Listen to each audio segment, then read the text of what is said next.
Hello, and welcome to Ghostlight RPGs presents You Are the Dungeon. Yay! Welcome. Um, we are a community of artists, role players, and gamers. Sharing our love of role playing with all of you. So, if this is your first time, welcome. Thanks for coming. This is a special one shot we have going tonight, where the three of us are going to be playing a little game here. My name is Justin Barron. My pronouns are he, him. I'll pass it over to Josh. My name is Josh Barron. Pronouns are also he, him. Fun fact, I'm Justin's younger brother, in case you couldn't tell.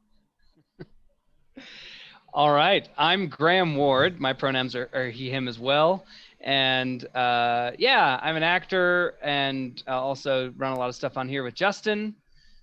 So welcome. I'm very excited for You Are the Dungeon. Let me give her a little bit of background on the game. So You Are the Dungeon is a solo or GM-less journaling game.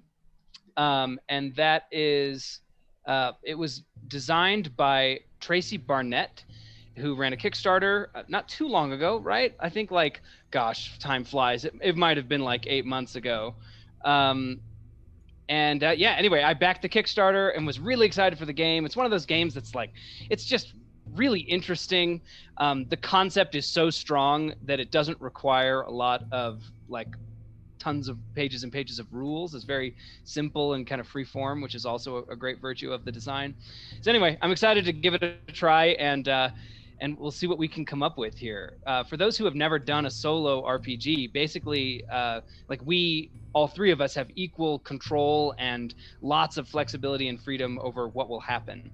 And the story that we're going to be playing through is not the story of characters venturing into a dungeon, as you often see in these kinds of role-playing games, but instead, it is going to be the story of the dungeon itself. So we've got roughly 2 hours here, and I think our hope is to design the dungeon, and that'll be kind of like a fun little creative exercise in and of itself. And then we'll go on a foray and have some of these adventurers venture into the dungeon, and we'll find out what they experience. And, we've got things set up so that we'll be able to kind of see their portraits and other things like that. While we're kind of getting going, I'm going to find the links to share in the chat for both the RPG itself, which you can buy on itch. It's also on DriveThruRPG, or the other one that I wanted to share was the NPC portrait generator, which is like a randomized character art generator.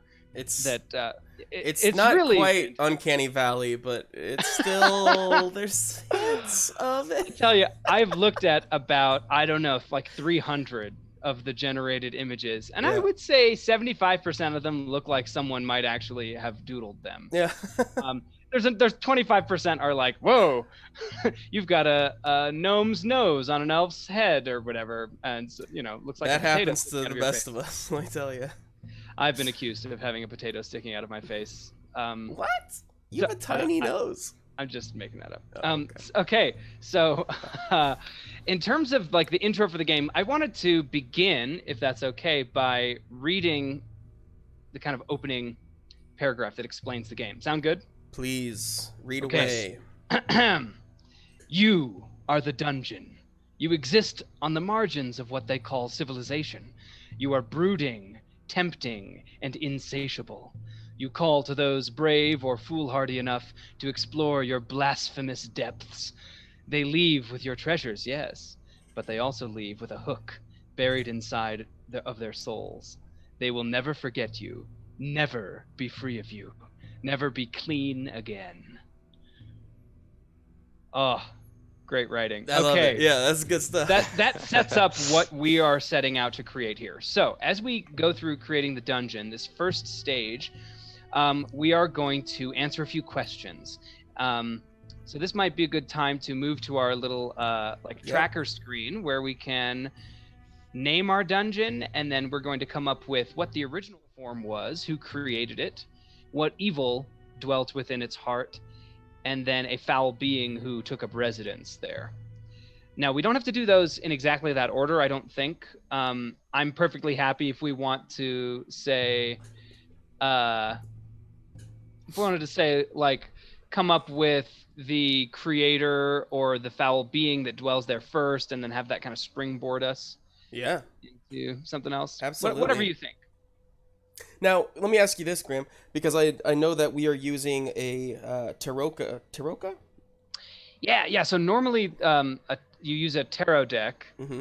to kind of generate some of the ideas and themes that will come up and like inspire characters and things like that. However, because in Roll20 I just happened to have the Taroka deck from the Ravenloft campaign set up, we're going to use that. It just was already there, and this is kind of like a fun, easy thing we're doing. So that's there merely for inspiration. Right. Oh, yeah. Good. Yeah, absolutely. And if we decide we want to redraw, I think that's fine. Although, as with any like random thing, you can find cool creativity in trying to justify stuff that doesn't seem to make sense at first. Absolutely. But yeah, it's, like I do improv, and sometimes you get a suggestion and you end up like 10 miles away from the original suggestion, but that's kind of the fun. Yeah. All it right. sparked something and you got somewhere, so cool. Yeah. All right, let's see. How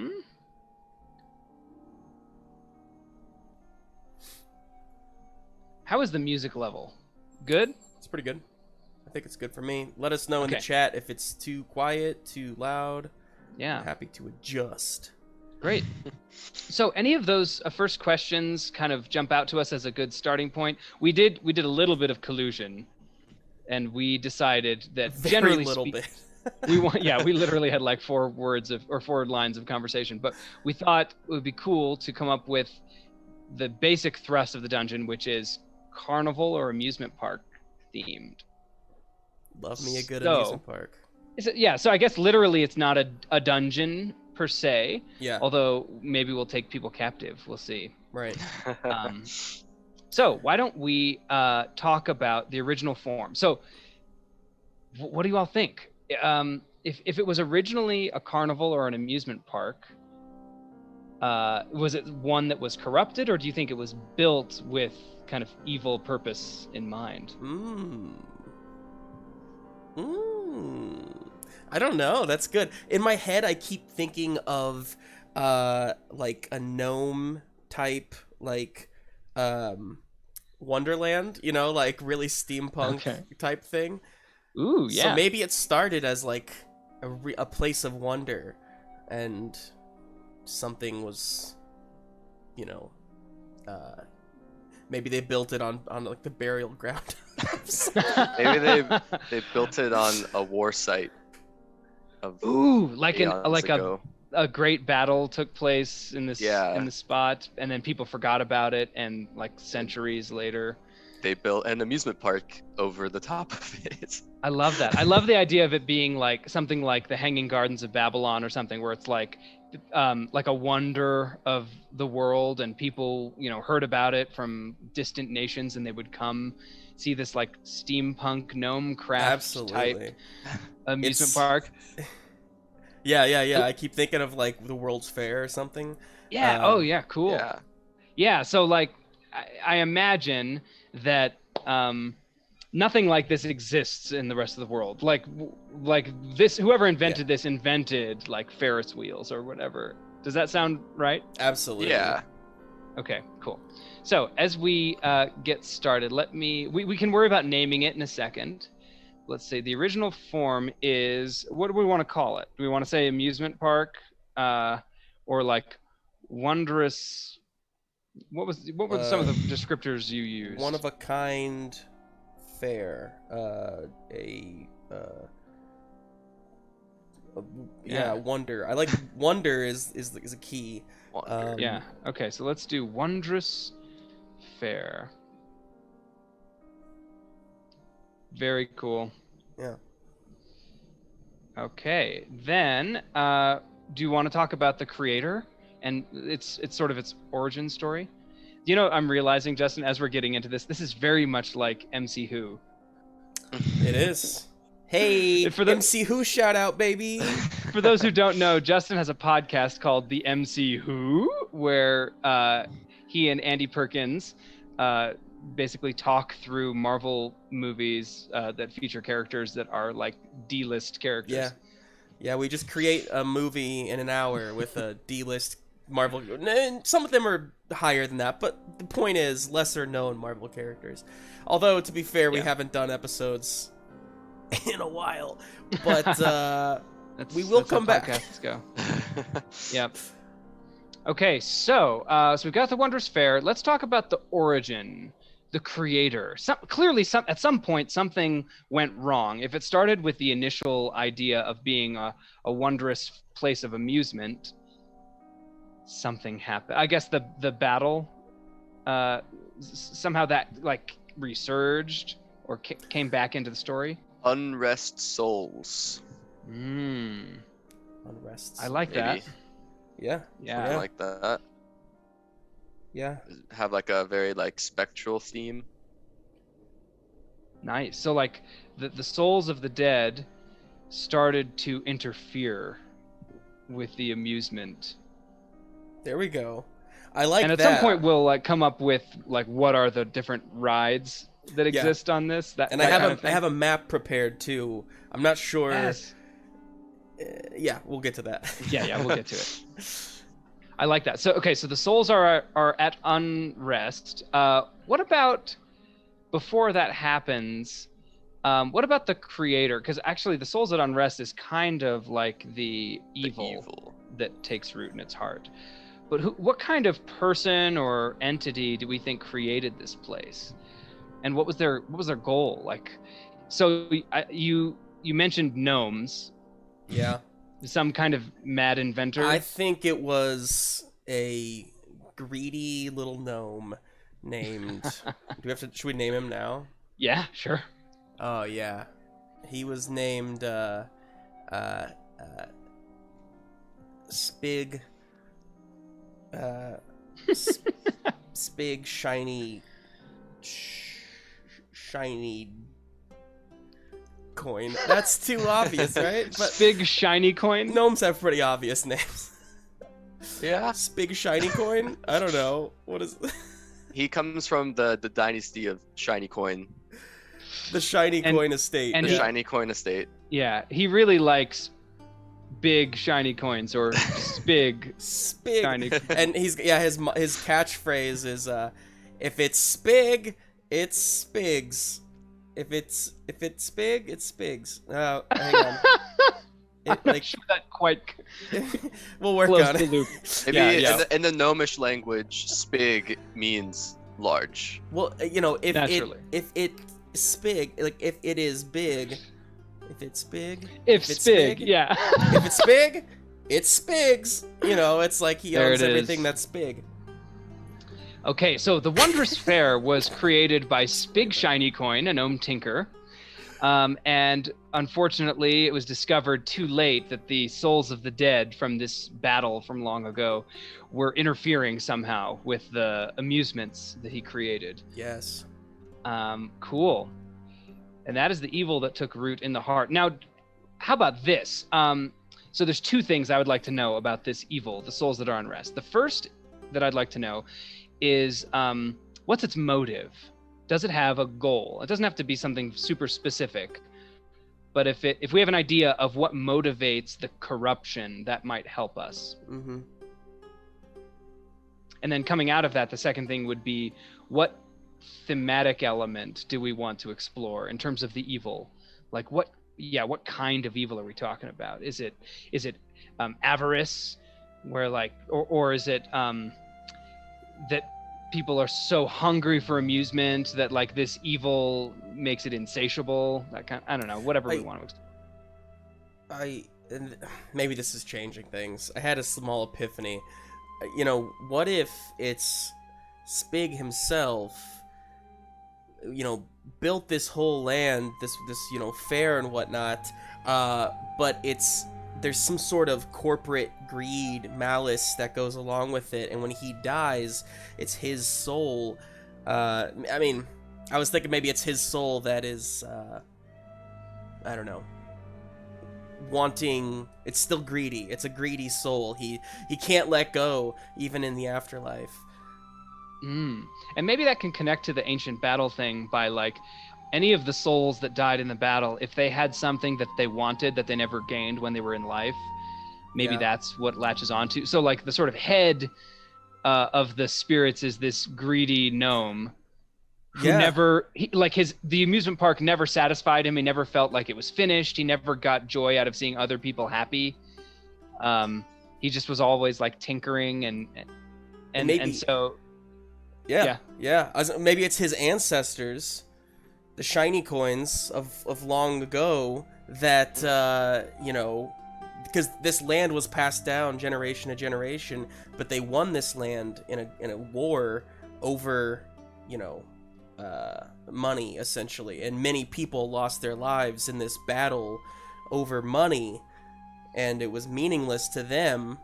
They were just doing what they had, what they were told to do, essentially. And so I don't know, there's a little bit of I like that. Any thoughts, Josh? Yeah, I mean, maybe Spig did some shady dealings, and now he can't move on to the afterlife, and that's why he's cursed to just be in a spectral state of afterlife. Yeah, cool. Yeah. I wonder if, now we could come up with a separate foul being, but I wonder if the foul being is Spig and his spirit, and somehow he's been transformed from like the sort of master of ceremonies tinker to like this greedy barterer who like buys and trades the spirits, or buys and trades things that the spirits want. Maybe he like some weird way, like he sells torture of the people who enter the park to the spirits in order for favors and things like that. Like, so he's turned his kind of grift into something in the spirit world. Yeah. Okay, so I'm like gonna put that. desire, greed, spirits at unrest, and then the foul being is Spig's spirit. We could say Spig's ghost, but why would you avoid alliteration? Spirit. Cool. I love that. I'm into this. So it's like this weird, it's almost like Deadwood, but with ghosts. Yeah. Spig is building a greedy empire in the spirit world for himself. Yes. By trading all of this torture and agony. I like that. And I like the idea that when people die, they become like this accentuated version of their worst qualities. Yeah. And that's what these spirits all exhibit. That's cool. All right. Awesome. So we have answered the first questions. Now, do we want to come up with a second being that first heeded the call of the curse? Like maybe there's one other spirit we could sort of name that Spig drew into the park. Yeah. Maybe something that's not a spirit. Maybe something that's alive. Or we could just do another ghost that has a different motive. What do you think?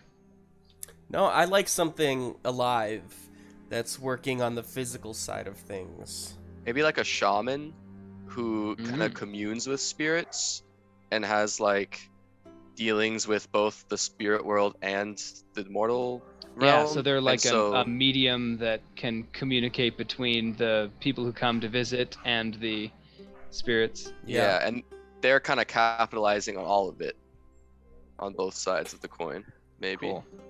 The shiny coin. All right. Corrupt shaman. Yo, every good dungeon needs a corrupt shaman. Yeah. Yep. Okay, well, we have set up the concepts. What do we want to name this amusement park, this wondrous fair? I feel like I should put an E on the end of that word fair. I'm going to do it. By the way, if anybody in the chat has any suggestions, please throw them at us for any ideas regarding any of this. You are a part of it. We all are a dungeon. What is a good name? I have to think about that.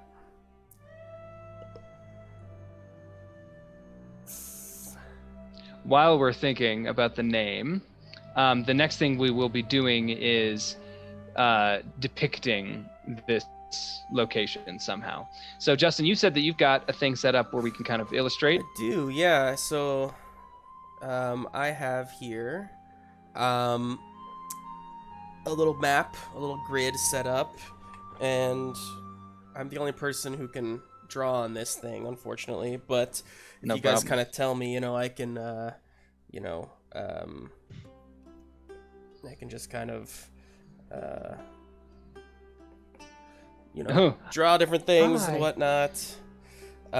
great. If we wanted, like, and I don't know, we can color code things too. I can. Nice. Okay. Yeah. So, So- the idea of depicting it is for us to kind of figure out what are the areas that people might explore, and I think it helps to have an idea of like the sequence. So if someone Yeah. first comes in, like what are the first couple things they see, and then as they get deeper into the amusement park, are there other options? And we don't have to start complicated. We can do a few. And then we can add on after the first people, like maybe if a soul gets trapped, it like becomes a new ride or something. Oh, that's Whoa. a good one. I like that. Okay. Yeah, that's good. So why don't we start doing that, and while we're kind of illustrating, we can be spitballing names. I'm the worst at naming things. I was thinking something along like the line of screams, like because Ooh. like when you're thrilling, it's a thrill ride, you scream. And it's steampunk, right? You could make like a pun on scream and steam. Steam, The scream punk. Scream Punk Park. Well, so maybe it was like originally called like the I mean, I this just is got a vain distracted because in my man. brain I was Could thinking he of the word possibly have- steamy, but that has a very different context. Steam ride, thrill Steam ride? steam. It could be Spig's thrilling steam ride or something like that. Yeah, I'm gonna love saying that the rest of the. Spig's thrilling speed ride, steam ride, screams of fun. It's anybody near Let's- Kansas City knows Big World of Fun. scream and steam. What was that? Let's keep thinking about it. What'd you say, I Josh? said Sprig's steam and scream. Steam and scream. Steam and scream. That feels like a sauna. Yeah, yeah. All right, we'll keep thinking on it. Yeah. So all right, what are some attractions that would be at the fair? Okay. I'm thinking of like the carnival games kind of thing, where you like Yeah. throw at those cups, they've got like bottles set up and you throw a ball, and they always Yeah. have one that's super weighted so that it won't fall off. Yeah. Oh, just one? Yeah, question here. So are we just kind of discussing everything in the park, or are we trying to like think of like when you enter, this is what you see first, or? It might help us to go in sequence, yeah. That Okay. way, and we'll kind of like illustrate it or at least diagram it as we go. Yeah. I picture like a long kind of walkway with the different carnival games, and then like just in like the background, you have like the large, the Ferris wheel, which is like the crown jewel of the park, so you can see it upon entry. Nice. Yes, the Ferris wheel has to be like the centerpiece. Yeah. Okay. So yeah, I'm thinking of like, would it be cool to do a thing where like the entrance itself is like a big, like mouth, yeah. and you like walk into the mouth, and there's kind of like a tunnel with a boardwalk, and then the boardwalk emerges into the park. And maybe the park is no longer visible from the outside. You have to like walk into the mouth Yeah. in order to see the rest of it. Yeah, I was thinking along those lines. So, the Kansas City Zoo used to have, like, the way that you got into the zoo, you had to go through... Oh, no! We switched. Here, let me do this. Graham, turn off your camera and turn it back on real quick. You got it. Sorry about that. No, you're good. There we go. Fixed it. The way that you had to get into the zoo, you had to walk through this like indoor, like dawn of time, like exhibit thing where you like kind of walk down these ramps. Josh, you know what I'm talking about? You walk down these ramps and there was like dinosaurs, Oh no. and you're back. You're good. Okay. and like kind of like the birth of evolution kind of thing. So I'm just wondering, like, what if there was like some sort of like a little maze, like you enter the park and you have to like you enter a maze, and maybe there's different exits to the maze that lead you to different parts of the Cool. park. Oh, we could even do like it doesn't have to get this elaborate, but we could like roll a d4 to see which exit each character ends up coming out of in the maze, and then they have there's like an attraction at the end of each exit. Yeah. Okay. And that will kind of branch them out. It's kind of different parts of the park, so you split them up immediately, which at first was meant to be a fun thing, like, and then became Cool. All right. So I like that idea. Let me know, Justin, in terms of like what you need in order to start diagramming this stuff out. Pull an Inception and draw a maze in 30 seconds. Can do. So then the other thing that we were talking about was kind of like the games section. So maybe that's like one area where you can kind of pick. I love the mind reading game that was suggested by Dartbead Drakrub. Also great username. Drakrub. Oh, Dart. Yeah. Let's see here. And so mind reading game, the like bottle toss game. I guess they used to have those like gun games. So Dart also suggested a steam gun shooting game, which I think is cool. Yeah. I think they're... What if one of the exits from the maze is that the person gets kind of like taken and they become the target of the gun or the bottle toss game? Oh no. Yeah. That's very Tomb of Horrors. Were you gonna say something else, Josh? I was just gonna say maybe like there's like the hammer like hitting it and like trying to get the weight to go up to hit the bell. Jackhammer? No, jackhammer. Like test of strength or something. Yeah, cool. I like that idea a lot. I'm moving and my map over here. maybe you even like choose a weapon, and you're trying to like shatter something or whatever. So you might choose a hammer, but you might also choose, something else. Just for maximum changing up of what people are doing. Those are some exact lines, Justin. I'm impressed. Well, I'm using the guide. Nice. So let's see. From here we have like. So did we decide the maze was at the entrance, or was there something else at the entrance and then there's like a maze? I think so. I think we decided that you go in this kind of jaw that opens up. And once you get inside, you're in the maze on this kind of boardwalk thing, and you would end up at one of 4 different spots. All right. So spot 1 is the carnival games. Is that right? Spot 2. Sure. What's another kind of like iconic ride? I was thinking about those, the thing where like the floor drops out and the centrifugal force keeps you like attached to the walls. Yeah, that's very steampunk like. But maybe instead of the floor dropping out, there's like spikes or something. Or like a pool of water with like eels or something like that. So that's cool. It could be so many things. Or maybe it changes every time. I really like that. Like so it starts spinning and you get kind of pressed against the walls with the centrifugal force, and then maybe the floor drops and water starts filling it in, and as it fills in more and more, it's like terrible water-dwelling creatures get closer and closer to you. Yeah, that's scary. I'm into that. Is there an exit? Or do people just die? I just have to resist the temptation to make this like people just dying. People just dying. I guess we'll find out some more. Like as we have the adventurers do the foray, we can come up with like, and then maybe there's a hatch that they find or whatever. There are also some random charts that we can roll on, which are really fun. That give ideas of like what they might encounter. Amazing. Nice. And I like the idea that like as we go into the dungeon, maybe we can explore what's the spirit that is sort of in charge of each ride. I think there has to be a section for like a death coaster somewhere.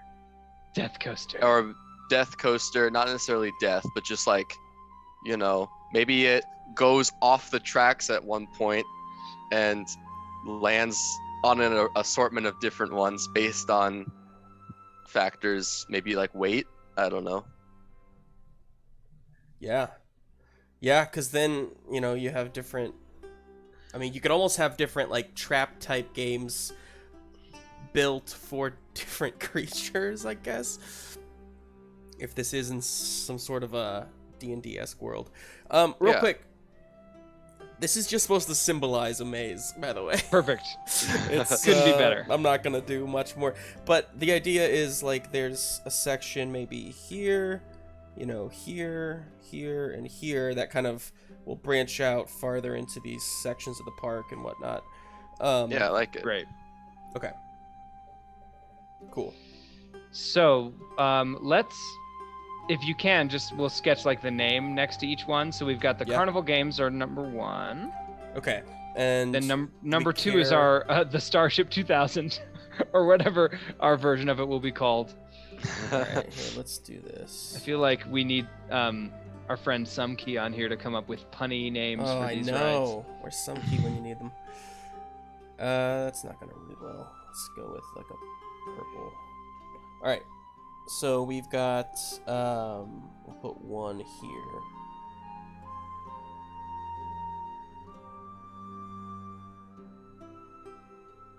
Carnival Games. Okay. Oops. Nice. And I'll change the Yeah, that's awesome. Oops. Okay, then number 2 was what do we want to call this ride? The sorry, describe the ride to me again. I was kind of So it's the one where it's like a circular chamber and it starts spinning and you get kind of pressed against the walls by the force. Yeah. And then the floor drops out and it fills with water.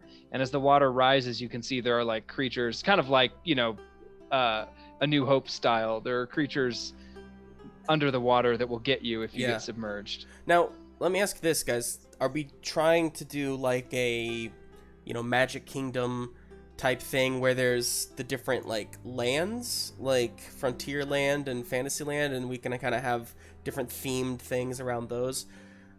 Maybe that is like part of what evolves after. I mean, we could totally do that now. Because it can evolve. Yeah, But maybe we have that as a part of like the, I don't know, like the dock side area of the park. Maybe there's like there's like a pier. Yeah. And we have Or a lot of like aquatic themed attractions. I like that. That's awesome. Let's say so that's the like name a of this lagoon. thing should be something Area 2. sea-worthy, like Lagoon? No. Ooh, yeah. Or that kind of has like dark themes, but It could be like the Salt Lagoon. Some pun the about Lost Lagoon. the Lost Lagoon. Yeah, I'm totally into Lost Lagoon. We'll if just we call wanna it go that with for now, and then we can Awesome. make it better. Let's be honest, we've only got 2 hours here, so no need to be too brilliant. Brilliance, damn it! Okay, what about a third thing? We want this to kind of be where the Ferris wheel is, right? Oh yeah. Yeah, That's like the crown jewel, like you said. right. So what kind of twist on a Ferris wheel are we going with? Let's say, so these are gnomes, right? So what if like the Ferris wheel, oh, we got a little what if the Ferris wheel section is part of like the hardcore, like, well, I guess it's all kind of steampunky. Something about like a lab or something like that, like the mad scientist kind of laboratory experimental chamber thing. What if when you get into the cab of the Ferris wheel, it like extracts something essential about your character, like your personality, and that's what creates more souls? Yeah. And like and the spirits are like these heightened versions of the worst characteristics of the people who go in the Ferris wheel. And then it has to have Oh. some kind of byproduct, right? Like it creates something out of that. I mean, it could make like clones of the people, like evil clones of them, or it could, maybe it's just like harvesting their parts, like hairs or cells from their body, in order to create something else later, Or like do experiments. maybe like that is, and from the intro, maybe like that's what the dungeon takes from them, like a part of their like personality even, or like the Nice. traits as you were saying. Yeah, like, because it's a fair, right? So I guess like one question is, do people typically walk away from this fair? And but they want to come back, right? It's a thrill. It's Disney World, right? Like, you know, people lose so much money on tickets, but they still come back every, you know, year or whatever, because, or well, not every year. Some people do. So because the thrill, right? So there's like this lure that draws them back in, but every time they come, they're losing little different pieces of themselves. Is that That's the cool. idea? Yeah. So it's not just like to murder them, although some people might disappear Yeah. in the maze or whatever. Okay, That's- Yeah. Darth Drakrub or Dart B Drakrub just gave us an amazing suggestion, which is a time loop Ferris wheel. So like maybe your consciousness stays in the Ferris wheel and you get like stuck in this time loop where either you're you just think you're riding on the Ferris wheel forever and it never stops, or maybe you're like reliving another part of your life or something. Yeah. And then while that's happening, your like essential nature is getting extracted. Yeah. I love Yeah. it. That's so creepy. That's really good. Good suggestions. Okay, so are we going with like the science lab kind of idea with this one? Yeah. So like we'll say a big part of the park here is the we'll just say laboratory. Wait, how do you spell labor? Yeah, laboratory. Laboratory. Very Sure. cool. Works for me. Okay. And then what's the fourth? Oh, the fourth thing is that if they go out that way, they end up getting like transported and they become the thing you're shooting at or throwing the ball at in the carnival games. Oh. So it's the recycle center. Yes, that's great. It's you're a part of the ride now. Yeah. You're a part of the land itself. Amazing. That's amazing. So some key is here in the chat and just said that he's playing with Tracy Barnett, the author, right now. What? Love it. That's so cool. Love it. Wow. We're It's having a almost blast. like we're hanging out with Tracy. So Yeah. amazing. Tell Tracy they're awesome, and this is a cool concept. So I think that's good for our kind of preliminary like depiction or layout of the dungeon. Yeah. Yeah. And we can move on to our next step, which is the first foray. So, whispers of your existence, the treasures you hold, the foul corruption at your core. They have incensed the local population, those motivated by all manner of desires: faith, greed, bravery, daring, valor, lust, treachery, to name a few. They have gathered together and seek to discover the blasphemous secrets at your heart. So we're going to roll a d10 and add 3, and that is how many people will be venturing forth in this first foray. All right. Roll away. Who's rolling? Josh, why don't you roll? Do it. All right. Get it. Oh, it almost landed on the 10.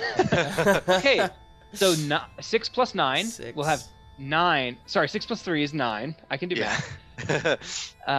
Darth Drakrub, thanks so much for the follow. We appreciate you. Yay! That's awesome. Okay, so as they come in, I'm going to like double down on this Celtic music. Where is it? Here it is. Thank you, Kevin MacLeod, for your beautiful Celtic impulse. Yes. So, Welcome to... Yeah, go ahead, do it. No, I don't know what it's called. Oh, we have to name it. I feel like a long, elaborate name is actually in character with this kind of thing. Do you know what I mean? Welcome to Spig Shiny Coins, World of Wonders and Gifts. Stop World by of the Wonders gift and shop. Gifts. I kind of love that. Comma, Steam and Screen.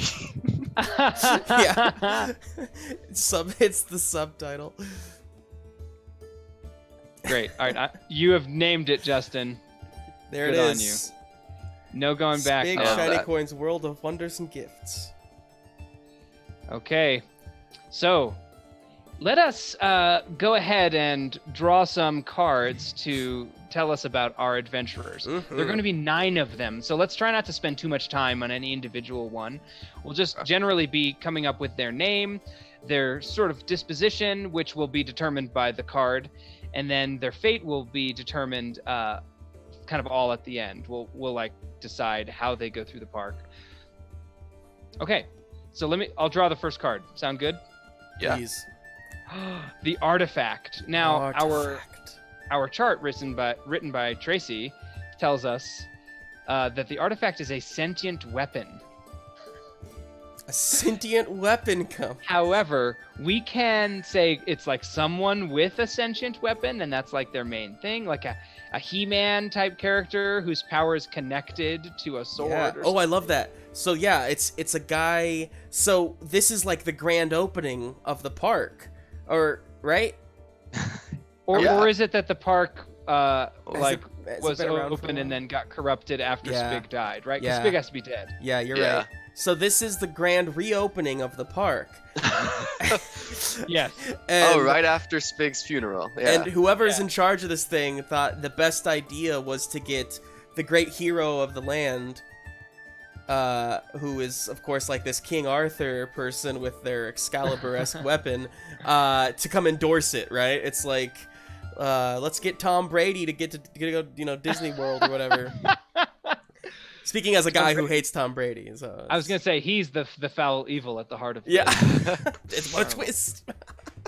My brother would be so upset. I'm from Boston. Okay. Fortunately, I don't care about football. Yeah, fortunately. So I want to make like the most twerpy, boring-looking NPC portrait be this person, because they're like, they have a sentient weapon, which is like all their power. Yes, that's good. That's good. All right, let's see. Who Pick. do we got here? Who do we get?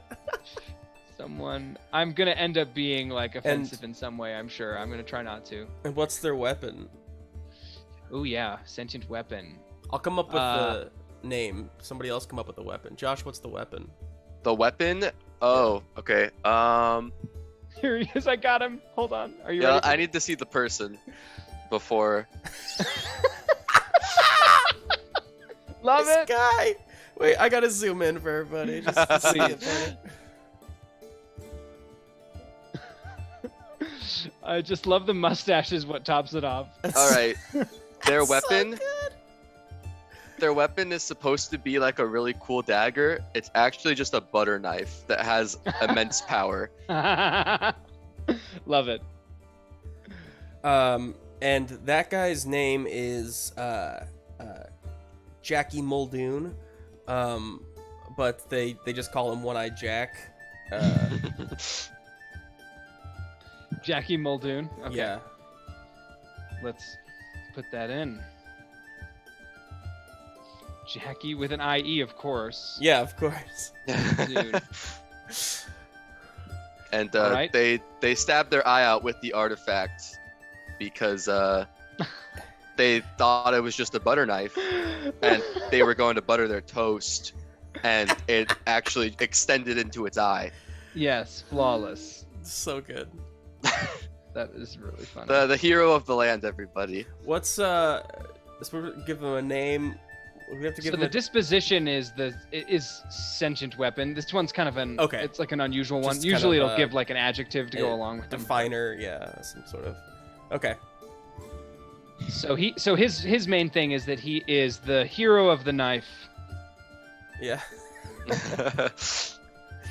Hero of the knife. Okay. And then we can determine his final fate in the actual dungeon. Yeah. After we've generated everything. Sure. So who wants to draw the next card for our next NPC? Go ahead, Justin. I should do it. Okay. So click and drag.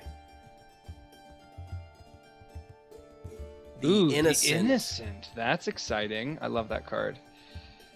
The Innocent is in the high deck, so that is a naive wanderer. Okay, a naive wanderer. Should I pull up a portrait? Yes. Someone who's you naive. have Now, to, I'm yeah. actually going to do this one randomly because I want to try and not be biased as to who I think looks naive. So here's what we got. It's interesting. This looks like a kind of half-orc scholar with some glasses and winter clothing. Yeah. That's cool. Just zoom in here for people. Is that is that like a cloak, a hood? Yeah, That's I think not it's their like hair. a fur hood. Yeah. Okay. Well, yeah, this is... So something about them is naive, and they're a wanderer. So maybe they're like a monk or some kind of ascetic scholar. Yeah, they're a flat earther. They're on Wait, they're but on if vacation the Earth in this leave. fantasy world is flat, Oh my God, you're right. They're a round earther. around. Oh, I love it. I love it. And they're on they're on a mission to prove that the Earth is round, or that the world is round. this one's There we name go. is Hepzibah. Yeah. Hepzibah. Hepzibah Thane. Hepzibah Thane. Yeah. All right, and they Darth are. Drackrobe liked that one. Hepzibah okay. Thane.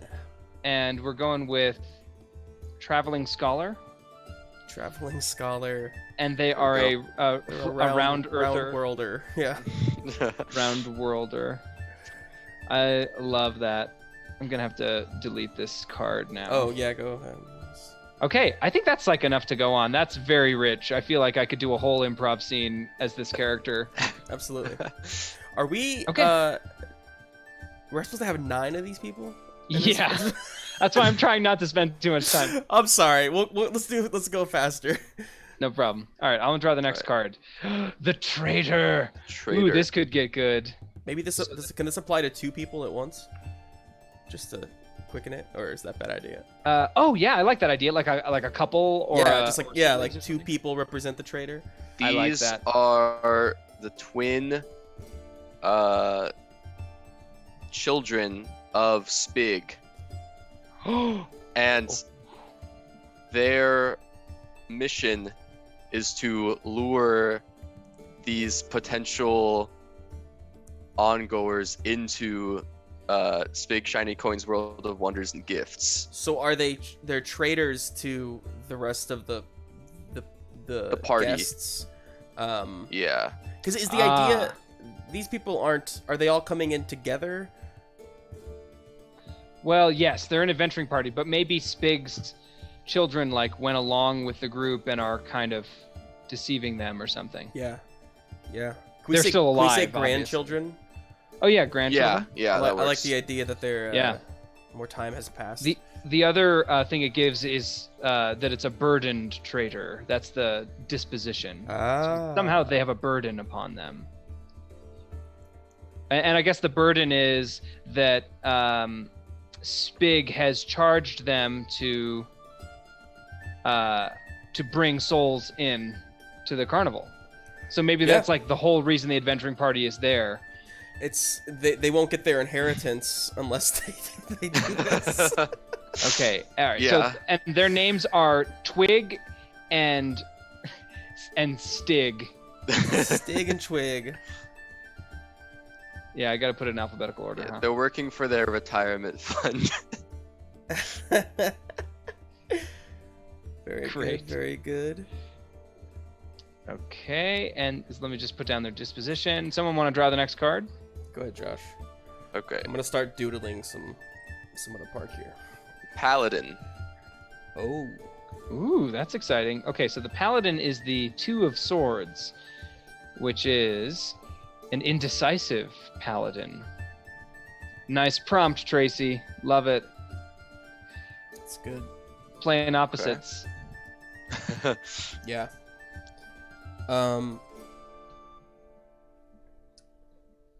Yeah, that's good. So Yeah, so this Paladin We was get given someone who looks fighty. This Paladin was given Spig Shiny Coins, World of Wonders and Gifts, or the competitor Wonderland, and they chose to go to this amusement park. So They they had an were indecisive alternative about that it. they could have taken. Is that what you're saying? I don't know. Yeah. Yeah, we said that they are indecisive. Oh, I see what you're saying. So they were like, which do I go to? They were given a choice, and they're unsure if they made the correct one. Cool. Well, clearly they made the wrong one if they're coming here. What's the Paladin's name? The Paladin's name is Henry Barknose. Henry Barknose? Yes. he said what he Great. said. Okay, Henry Barknose. And he is unsure. Sure, Paladin. Is his deity the god of decisions, and he's like losing his faith? Yes. Yes. That's great. Okay. And his god is Fastus. God of decisions. That's good. Oh, God, sorry.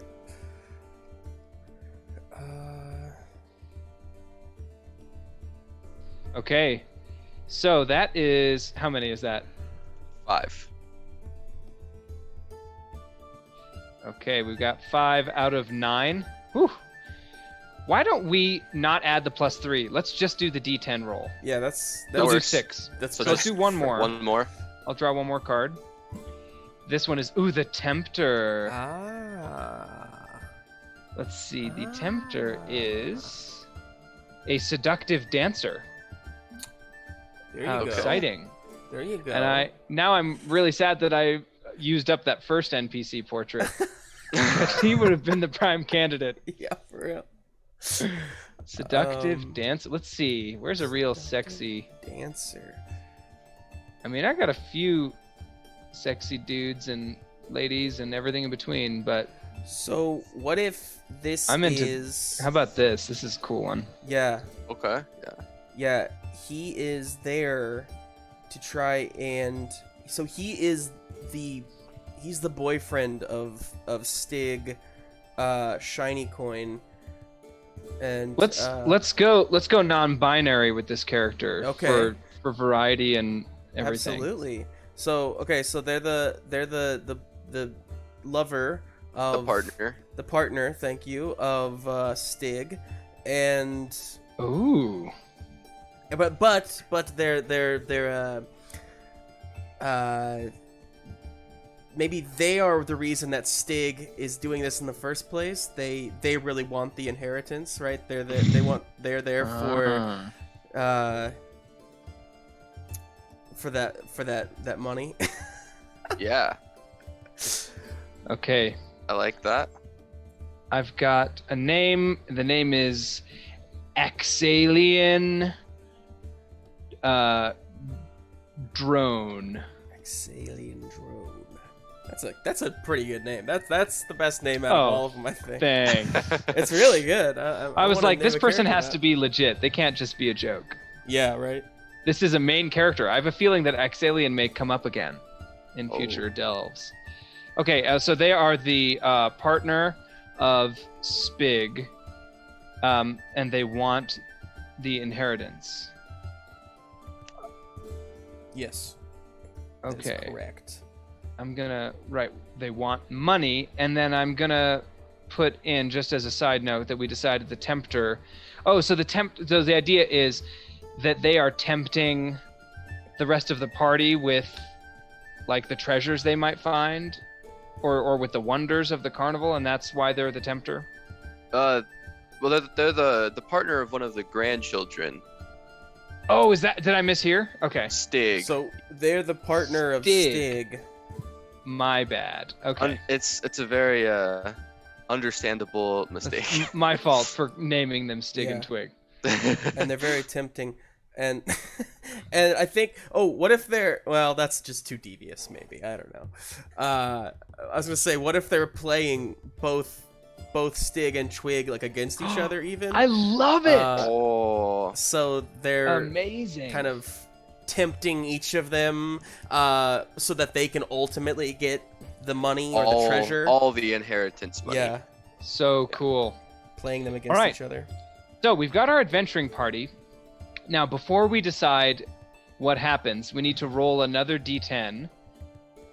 And that is going to be, we're going to add a 0 to the end of it, and that will be the percentage of the party that will survive. Oh. And the rest will die. So, Josh, as our honorary roller. Okay.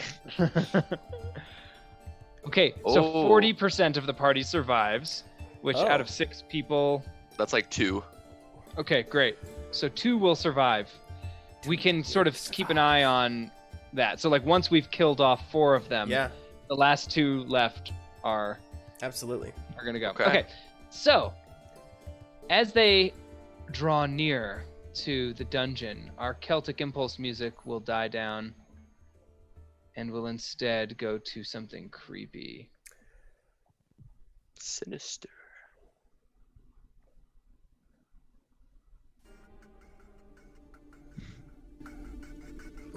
Okay.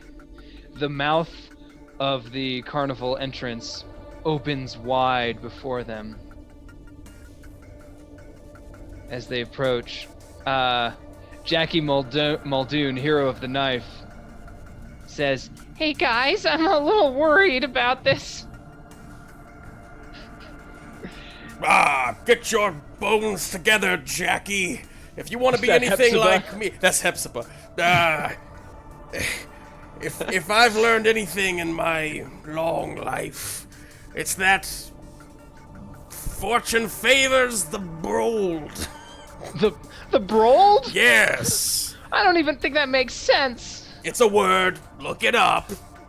And he pulls out his butter knife, his magical butter knife, and suddenly, like, it glows blue. And he says, "That means danger is near." Stig and Twig kind of grit their teeth, look slyly at one another, and I don't know, what does Henry Barknose do? There are so many decisions here. Hepzibah, I'm gonna stay with you. Okay, and Axalian says, "Everyone, keep your pants on. We're gonna get in there, we're gonna get the treasure, and we're gonna get out. All right, and I don't want any excuses. Now let's go." And they light a torch and enter the mouth of Spig Shiny Coin's world of wonders and gifts. Okay, real quick, I'm gonna show you. I've been working on the map a little bit. Excellent. So here's what we have so far. Very cool. Wow, that's awesome. So I made the maze much larger, just kind of like Nice. thrust into the park. So we have our 4 exits there. Do we need to roll to find where people end up? after Yeah. going So through as they enter the mouth, immediately it's dark and the torch goes out with like gust of wind, and they start losing their way. You can hear Jackie Muldoon like getting farther and farther away, saying, "Oh, guys! Oh, jeez!" That's the wrong way, Jackie. Okay, so let's roll to see who goes out which entrance. Let's just roll 6d4. Amazing. Should we do them one at a time to assign them, or? Either way, I mean, because Roll20 will tell us the order, so we can always go by that. It'll be That's off true. screen, but yeah. No worries. Oh, some All right. crazy music. Are you doing that, Graham, or do you want me to? Yeah, I'll roll it. Okay. Ooh, wow, that was a lot of ones. Oh. That looks like 4 1s, Yeah. and then a Okay. 2, and then a 4. And a 4. So Jackie and Stig and Twig and Henry Barknose all start going immediately to number 1, which is Carnival the games. Carnival Games. Grounds. Very cool. Yeah. That's actually love very that. appropriate. So they'll be able It to is. do different Love games. that. It is. Maybe Jackie's like running off that way, and Stig and Twig kind of like look at each other like, let's go after him, and they start following. Maybe Yeah, they've got some kind of like magic light that works in the tunnel. Henry, unsure of where to go, sees the most people that way and starts following behind. Yes. Meanwhile, Hepzibah is those fools are going the wrong way. This is clearly the right path. And he's the second person, so he is going to number 4, Oh no. which is the recycle center. Oh, that's really too bad. Sorry, Bad Hepzibah. Hepzibah. Oh no. And then the last one is Exalian goes to the Lost Lagoon, which actually is also appropriate because they would know, maybe, that that's where the greatest treasure lies. Yes. Oh no, I'm sorry. I'm thinking of the Ferris wheel. Okay, so they're going to Lost Lagoon, which is like the water-themed rides, and particularly the spinny one. Maybe there's Yeah. like a very nice clam with like a pearl inside of it at the Lost Lagoon, or so it is said, at the bottom of the Cool. Lost Lagoon. Yes. Oh, I should probably... Sorry. Throw it back over there. Now, do I need to do anything on the map for this, or... No, I think that's okay. Okay. I think we're good. So, as they're going, we can roll to determine what kind of things they encounter. Is it roll? Yeah, I think it is rolling. They're like yeah, okay. So, for the ones doing the carnival games, should we just start with those? That Yeah. makes sense, right? Absolutely. Okay, so Jackie and Henry, followed by Stig and Twig, who have like taken to the shadows and are getting ready to spring on them. They approach the carnival games, and they can see the first thing they see is a ball.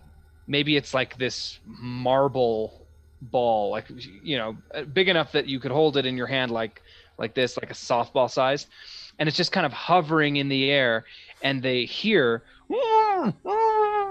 and behind it, suspended in the air with a gag in their mouth, is Hepzibah Thane, the scholar. We'll say that their glasses have like fallen off and are shattered on the ground. Yes.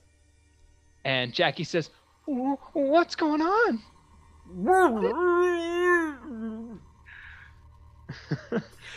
And Henry Barknose maybe approaches, takes the ball, and then is magically forced to throw it. And as soon as he touches it, his hand kind of whips back like unnaturally, like what's the character Septimus when he's the dead puppet in what's that movie?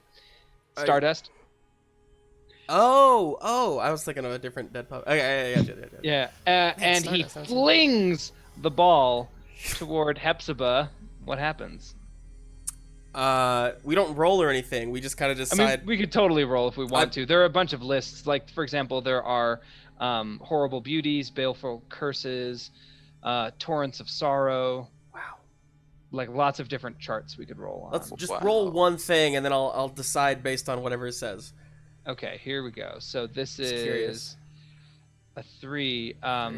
A dead face crying tears of blood. That's literally what that ball just splashes into the face of Hepzibah, stuck there as tears of blood rain down, and Hepzibah, his soul is. They don't see it, but in the back there's like a soul sucking machine, and it kind of pulls out his pain and keeps it in a little jar in the recycle center. Nice. A glass jar on the mantelpiece. That's from There Will Be Blood. Okay, anyway, let's see. So let me put a skull on Hepzibah. Hepzibah is dead. Dead. I like those charts. Those are helpful. Yeah. All right. First death. Bam. Oh, wow. Wow. And yeah, go ahead, Josh. Out from the ground, like spouts like a little table, but that like says you win a prize, and it has like a coin on it. Can we roll to see what the prize is? Oh yeah, yes, absolutely. All right, roll a d10, and Okay. I'll find a good chart. Yeah, I've got one. It's a 10. Okay, a harp with platinum strings. Okay. You win a prize, and then this harp. Henry looking around. Jackie, what did I just do?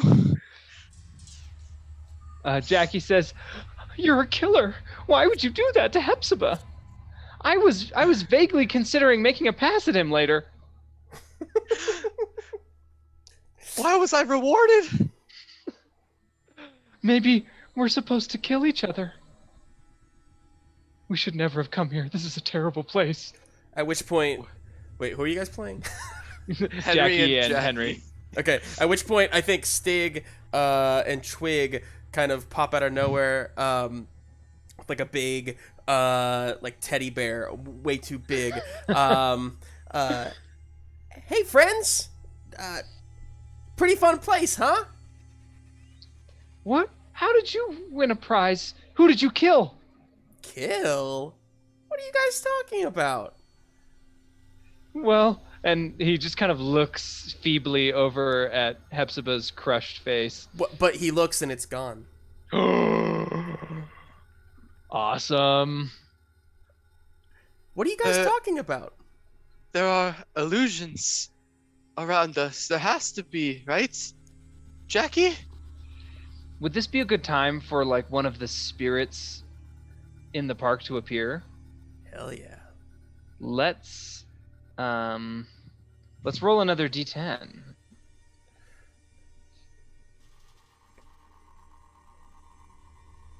Sorry, who's doing it? Oh, it doesn't. I don't know. I Who got cares? I'm still Okay, drawing, so just... 7. Oh, right. Okay, a demonic laugh emanates from an area of shadow. And then I'm going to draw another card just to sort of inspire us about this ghost. A priest. Ah, perfect. So this priest kind of strolls out from the shadows. You can see through him. Maybe he has like long braids that have been sort of twisted and tangled in dried blood. And his hands are like also bleeding all the way up to the elbows.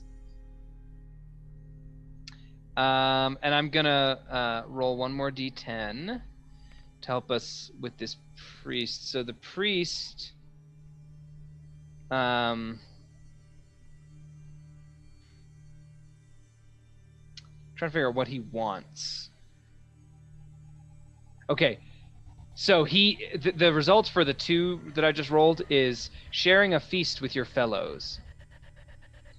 So the priest kind of gestures and he says, "Come, partake of our feast." And you look over and there's this long table laid out with a beautiful feast. All kinds of sauces and meats and salads. I'm not quite George R. R. Martin when it comes to describing food.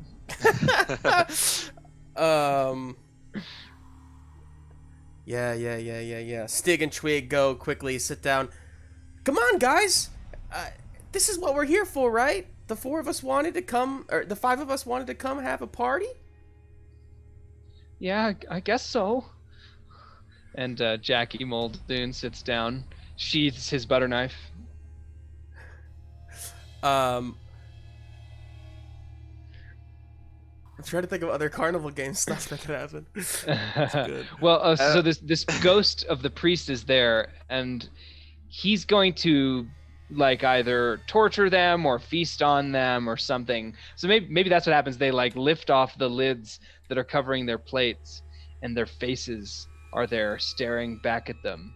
And the priest just bellows this garrulous laugh, and then their bodies kind of seize up, similar to throwing the ball before, and they pick up their knives and forks and they start cutting into their heads that are on the plates, and all the cuts they make on their meal start appearing on their faces, and they all die. That's sick, dude. That's really good. Oh, wow. That's really Can you good. tell I wrote a horror setting? Yeah, right? Now, the question is, do Stig and Twig survive, or are they also dead? I think one of them... We need one of them to survive, right? Because we have to have two people survive? Well, yeah. That's true. That's true. Yep. So Jackie's dead. Poor Jackie Muldoon. So, I think what happens is Stig and Twig know not to cut the food, to eat the lift food. off. Okay. However, I think because they are traitors, and because Axelian has got between the two of them, I think toss up a coin here. Twig does something to sabotage Stig, right? So that he can get the inheritance. Yeah, maybe they know that they shouldn't cut into the faces, but he picks up a big table knife and sticks it into Twig's head, or Stig's head. He takes the sentient knife of Jackie Muldoon. Jackie falls over dead, and it slides across the table to Twig. He looks at it. He looks to his brother. And Stig dies with a butter knife in his head. Oh, that's great. Okay, and I guess Twig will sort of make off into the shadows as the ghost of the priest continues to laugh. And feast. Okay, let's move. Oh yeah, go ahead. What's that? No, I was gonna say we never we gotta address Axelian. Yeah. So they went to number 2, which was the lagoon, right? Lagoon. Yes. Okay, so cautiously they're walking forward, keeping an eye out for traps and danger. Let's roll a... how about this one? This chart is called Wonders Beyond Reckoning. Someone roll a d10 on that. 5. Okay, 5 is a bed filled with rich silks and fine linens. And so they walk in, kind of torch up in the air, sword drawn, and look down and see this lavish bed. Beautiful silk. It looks clean and comfortable. And then suddenly, this round bed, along with the rest of the room, begins to turn slowly. Axelian kind of like looks around, presses up against a wall, and by the time they do that, the room is spinning so fast that the force is keeping them pressed against the wall, and then the floor drops down and starts to fill with the sound of rushing water below. What's next? I think Axelian is screaming Twig, Stig, someone help me! scrambling, trying to hold on. I think the with the ground dropping out beneath them, they start to stumble and kind of catch themselves, and they are holding on as the room spins around, but there's nothing they can do. There's no way out, and their fingers, I think, are just like the only things holding them on. I don't know. They have to survive, right? So I feel like Twig, after stabbing Stig, arrives and saves them. But they did lose. I mean, they were waiting there for like a while. Just maybe there's like a on the outside of the machine. Twig comes upon it and sees like these gears spinning and sticks the butter knife, which is magical, into the gears and stops the gears, and it somehow like reverses the process and the floor comes back up, and you just see like a big tentacle go out of the water and then recede into darkness as the floor returns, and Exalian and then kind of comes out the door and says, "Twig, you saved me. Get the harp. Let's get out of here." Yes. Let's roll one more treasure that they can take home. This would be all that glitters. I'll roll a d10. Okay, an 8 is a necklace of copper wolf teeth. Very evocative. Okay, so there's this glittering necklace made of copper, which I guess is really valuable. I don't know. They grab it off of a little like mannequin, and then run out and eventually find their way back out of the maze and return to civilization unhurt. And I guess that means that Twig is sort of poised to take back over ownership of the carnival or the fair. Yeah. With Exalian as his companion. Yeah, which could set us up for the next people. Very cool. Okay. Now, so did we ever address the corrupt shaman? Are they still a part of this, or did they? Yeah, let's talk about that as we go into what's called the fallow period. So I'm going to move us over on roll 20. And I'm glad that you reminded me about that, because I had totally forgotten about the corrupt shaman. So in the aftermath, let's say that the shaman goes around to the rides and collects the bodies and all the remains of the people who visited. A thing that was left behind? I guess it wasn't the butter knife, because Twig took that. Maybe. What other thing? So this is worded as what bright thing was left behind by the adventurers? What bright thing? I mean, it can't just be... Oh, their own souls or their whatever. Souls. Their own souls. I'm gonna go ahead and show you guys too what I've been working on here. I'm far from done, but yeah. Here, let me just show you. So up top, so just kind of working on like the different areas, but you can see that, so the Lost Lagoon up there. Yeah, the carnival games. We still have to name these areas too. But the recycle center is just a conveyor belt of these jars with like these bright souls inside of them that are going into this like silo. Awesome. I like it. So yeah, I guess their souls were what was left behind. So we'll talk about how their souls are corrupted, and maybe like each of them becomes a new ride or attraction. Yes. Give me more to draw. Okay, then, so how are those things corrupted? So let's go through the list. Jackie Muldoon. He was a man of little importance, little skill, but he had a great butter knife that really made him a hero. What was like, we talked about it being their desire that was never fulfilled. Right. Well, he relied so heavily on his butter knife, on his weapon. He himself was so plain he never really made anything himself. He constantly put it on the. Oh, hey, Kate. He constantly put it on. He just relied on the knife, I guess, and so. Yeah, how does that corrupt him? Well, so one thing I mentioned just in our like little dumb improv we were doing, he mentioned that he was like romantically interested in Hepzibah. Oh, so that's right. Maybe there's like a thing about like lost opportunities, lost love.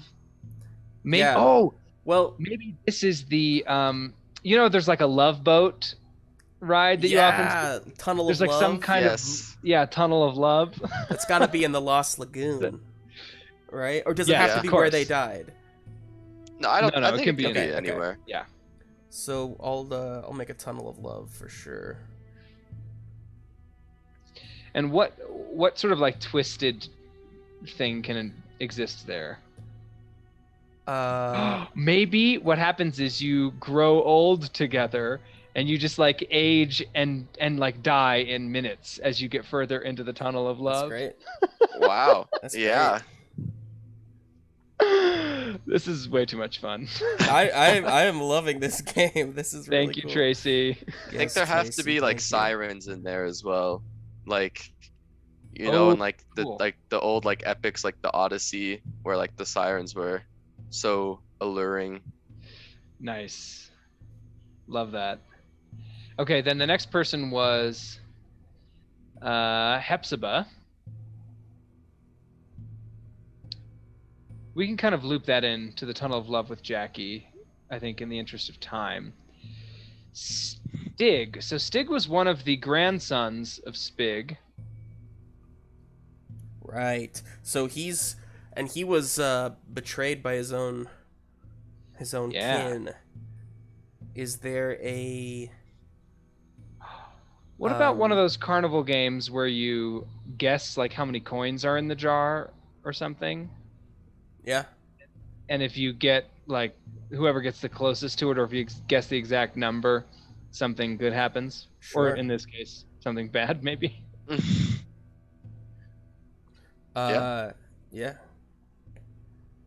Connecting it to like the greed. Yeah.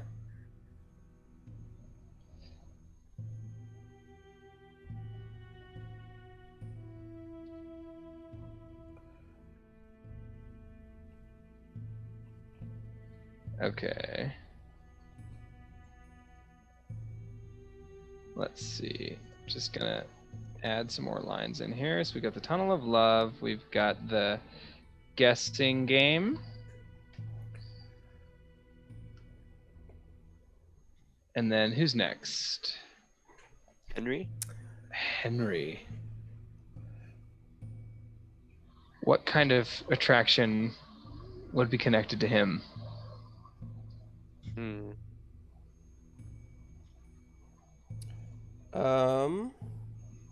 Henry was the one I did the least interacting with. So let's be honest, he was was- basically Josh's PC. What was his? Oh, man. What was his? What was his thing? So Henry's curse was indecisiveness. Now that sounds like the guessing game to me. But yeah, that's. Or maybe it's a seesaw, like Ooh. but it's a seesaw that. Oh. What? Yeah, but you have to go on it with another person, and it's kind of like a balancing game. But like on either end, if it tips one way too far, there's like something on one side of it, like I don't know, a death trap, like spikes or something.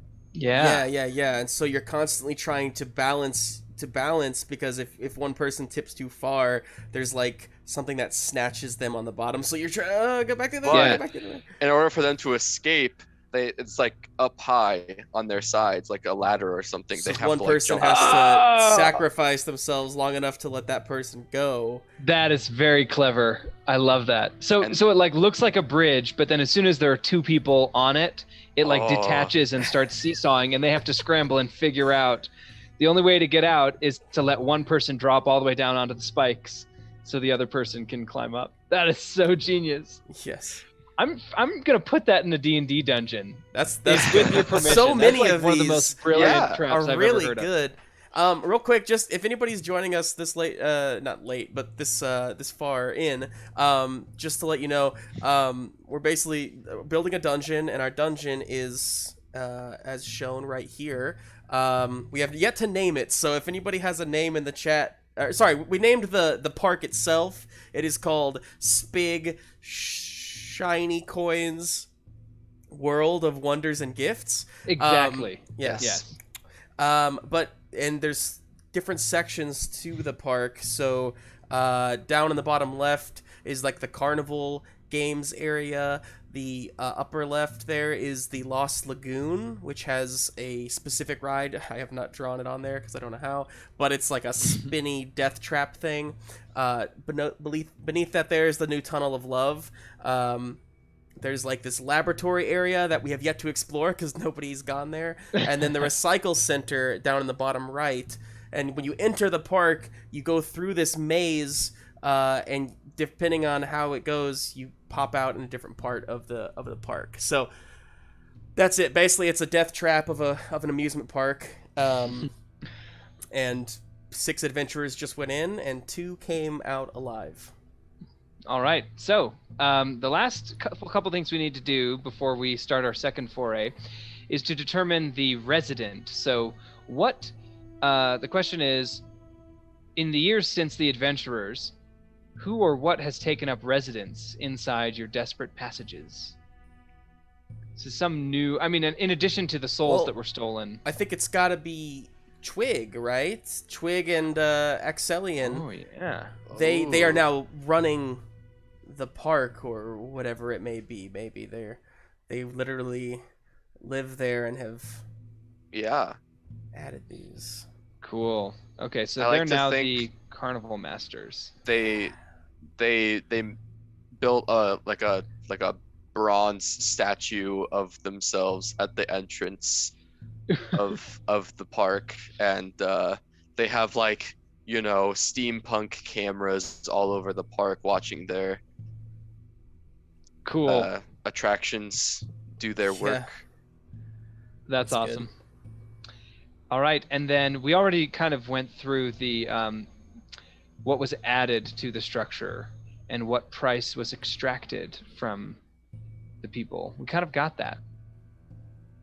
So the addition to the dungeon were the new soul-fueled rides or attractions. Yes. Yeah. Awesome. Okay, cool. Shall we do our second foray? Yeah. We have time. We have to make this one quicker, yeah? Yeah, we'll try and go a little faster. Hopefully we'll roll low, too.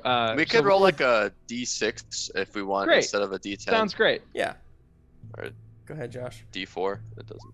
I'm going to roll high now that I said that. Yeah. Okay, 5. That's not bad. Yeah. All right, so let's do our first card, which is the Dictator. Oh, that's exciting. Oh, amazing. So the Dictator is the 8 of Swords. It is a self-aggrandizing dictator. I like to think that this person hired the rest of the party and is like the self-proclaimed leader, but actually has no skills. Okay. Yeah. What if the greater region that this park is in, what if there's like some somebody who wants to like kind of get to the bottom of things, or he's like the regent of the realm or something like that, who wants to see for himself what all the hubbub is about or something like that. I don't know. Maybe even like buy the land because it's rightfully theirs. Yeah. That maybe. Because the shiny coins have this land has been passed down generation to generation, but this is the one section of land that this new dictator does not control, and so they're coming in to try and do something about that. Yeah. Awesome. That's really cool. Just as a interrupt, I got the link. So if anyone's curious, these portraits, the NPC portraits, are randomly generated by the site dmheroes.com. So I'm putting the link in the chat. Oh, great. Thanks. Nice. And then I'll also get the itch link for Tracy's game. I should have which done is that really beforehand. cool. We tweeted that out as well. So Yeah, we did. great. All right. So what's the dictator's name? Bartholomew Bartholomew the Great. the Great. Of course.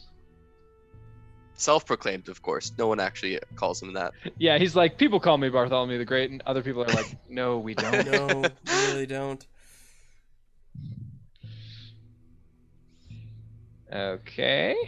And he is self-aggrandizing, and he's formed this party in order to kind of conquer this last little area that's not in his domain. Yeah. All right, so here in the chat, I'm putting the link to You Are the Dungeon.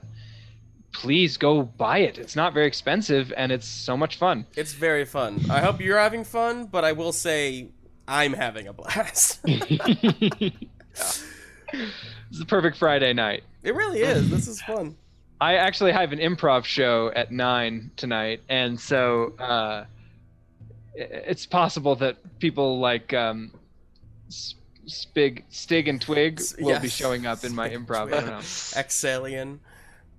Yeah. Okay. So Bartholomew the Great is self-aggrandizing.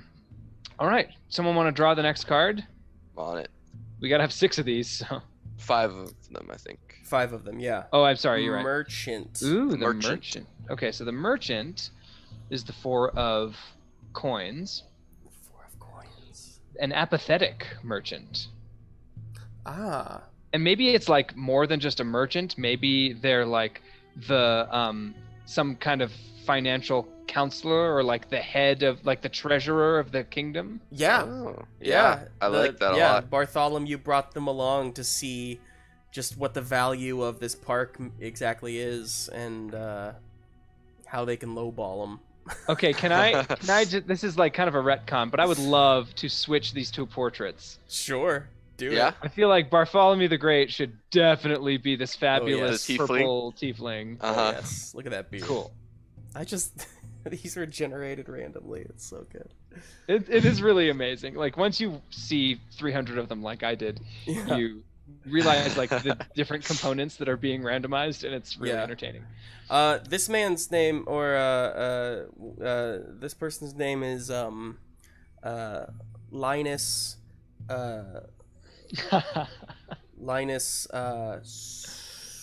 Switchfoot. Twitchfoot? Switchfoot, yeah. Oh, Switchfoot. Switchfoot, like the band. Is that a band? I'm so not hip. It's not hip anymore.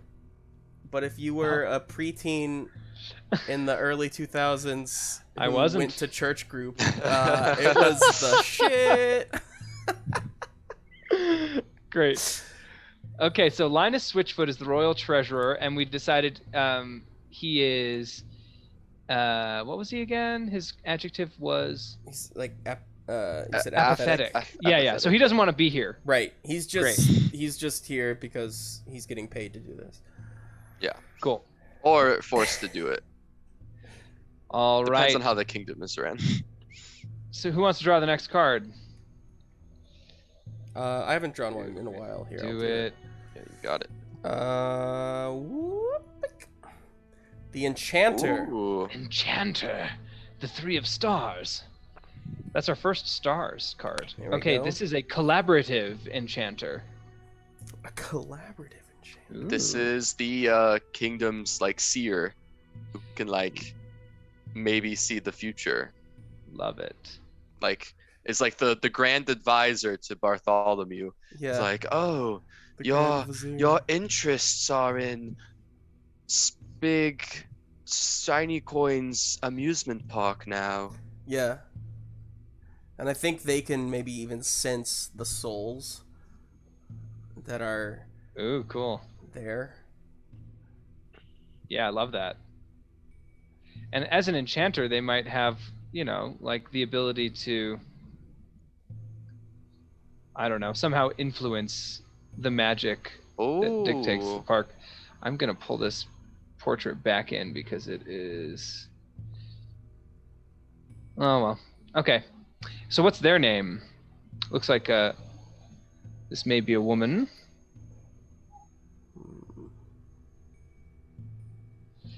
Maybe. How about... Her name's Maybe. Maybe, yes. Maybe, Dramatharn. Dramatharn. Maybe Dramatharn. Maybe Dramatharn. And she is you said the seer? Grand seer?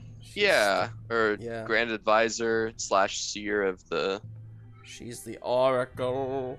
The Oracle. Okay, and she is, we decided she's collaborative. Cool. Yeah, I like that. The advisor thing is that she's collaborative. Okay, Collaborative. So there's 3. I do also like the idea that she's like maybe one of the only people here looking for like a way to make both parties happy. Like, you can't just come in and take their park. People love this park. So our next card is the Torturer. Oh, yes. Oh, yeah. The 9 of Swords, which is a burden. Sorry. 9 of Swords is an anxious torturer. An anxious torturer. Oh my gosh, is this like the head of the secret police of the kingdom, but he's like really guilty about it? Like maybe he started off as just I don't know, like the vice chancellor or something, and then slowly got pushed into this role where now he's like in charge of death squads and like silencing dissidents, and he really hates it. I love that. Okay. That's great.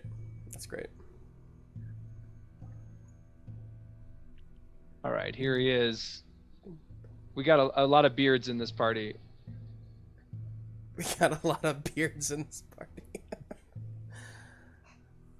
Okay, so his name is what?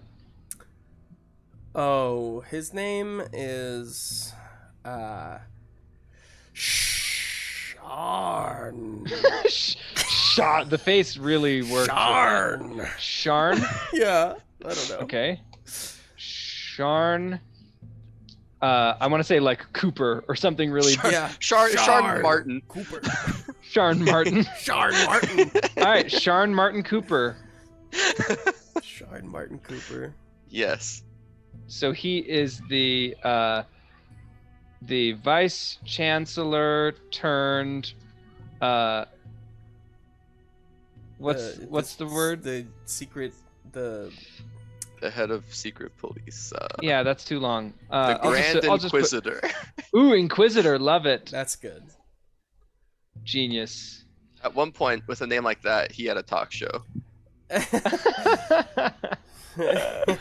Sharn Martin Cooper. All right. Okay, one more. Draw a card. Oh, there we go. The Dark Lord. The Dark Lord. Holy crap! The Dark Lord this group is way more cutthroat than the last group. I know. Oh, so okay, the Dark Lord is suggested to be a haughty ruler. I wonder if it's maybe Bartholomew's like co-king or partner or queen. Yeah, could it Let's be? make it a queen. Okay. Or were we gonna say could be what? No, I was gonna say maybe this is a bad idea, but what if could it be Twig? Twig himself is a playable character because he's the ruler of this park. I don't know. Maybe that doesn't make sense. Just go back to your idea. I think Twig should definitely appear, but he's like been incorporated into the dungeon. I think. Yeah. We can't. All have right, so anybody I'm who gonna knows. move everybody else down because this queen needs to go next to. Yes, King Bartholomew the Bartholomew. Great. Okay, what's her name? Her name is like Susan also the Great.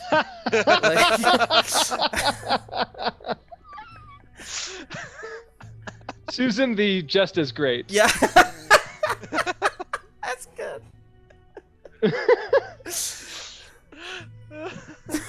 Amazing. Okay, So and good. she is she's a ruthless queen. Yes. Fairy Lady Macbeth. Yeah, haughty. All right, Yes. there are adventurers. Let's get into our second foray. And real So- quick, I'm gonna show the map one more time. Love it. It's drawn by hand here. So we have our 4 areas, our 4 zones. And okay, that's all. Keep going. Love it. So as they approach, maybe they're all like riding up on these, gorgeous stallions. And Bartholomew says, "Stop! We have reached the gate to the marvelous fair." What was it called again? Big shiny coins, world of wonders and gifts. Yes, that's correct, Master. That's Susan. Linus. Oh, that's Linus. That's Linus. You got the name correct. Susan just sighs loudly. Sharn is like, sir, are you confident in this decision to come here? Of course I am. I rule all these lands, and this place shall be no different. I'm sure if we can speak with this Spig, or his surrogate, we will come to an understanding. Yes, worry not, Inquisitor. All will be good in my eyes. I see, fortune ahead.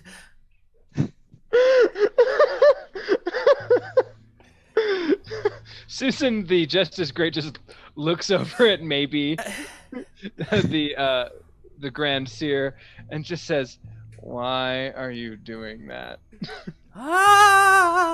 It's so that the chi can flow through me. It feels really good, too. Bartholomew says, yes, thank you, maybe. Let us enter. And he spurs his horse, and it trots nicely up to the gate. To the gate. And I guess, should they dismount? Yeah, he'll I think there's the voice over of Twig, kind of a screech over the. Welcome, one and all, to Spig Shiny Coins World of Wonders and Gifts. Just as my grandfather before me, I welcome you all to let loose and set sail on a voyage of magical wonder, but do leave your horses at the door. Have fun. Yes, verily. Bartholomew dismounts, and he says, Sharn, light a torch. Yes, sir. Okay, and they enter the maze. So let's roll to see who goes where. Amazing. That's 5d6. I'll just roll. 5d4. Oh, sorry, d4. Ooh. Oh. 3 3s, a 2 and a 1. Finally, we get some 3s up in here.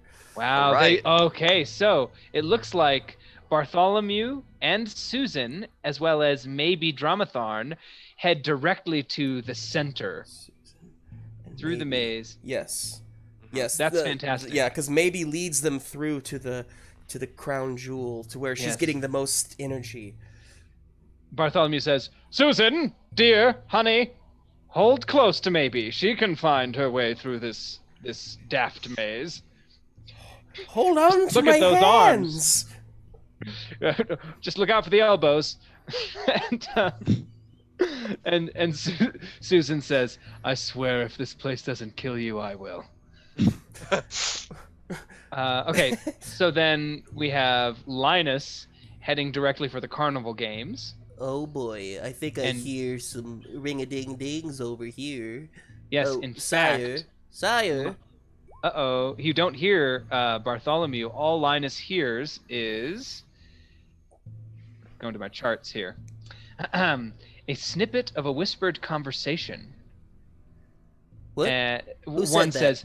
says, yes, I understand the kingdom is in terrible disrepair. But, well, The finances are all in the red.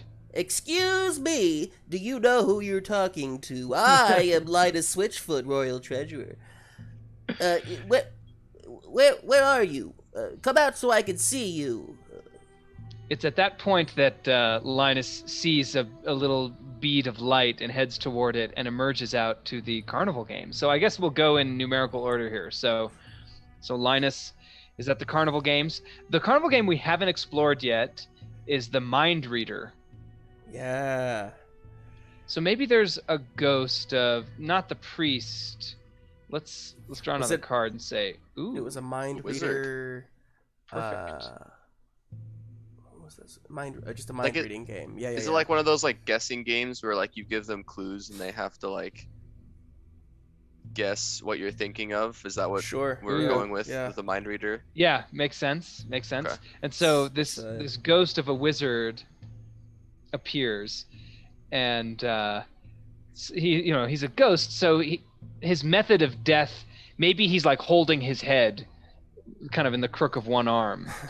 And the head says, welcome to the mind games of Magnanimous. Oh no, pardon me. I'm just looking for my king. I want you to imagine something for me. Imagine Okay. the greatest treasure your mind can grasp. Oh my, a 3-day weekend. That would be great. Don't say it out loud, you Oh, moron. sorry. I'll think of a new one. Yes, think of a new one. Okay, I've got some. Okay, do you want to decide or do you want to roll randomly? Give me another one of those like big chart rolls. Let's see what happens. Okay, so a 2 on the all that glitters chart is a crown of diamonds that glints and beckons. Ooh, let's say that this is the very crown of Bartholomew himself. Ooh.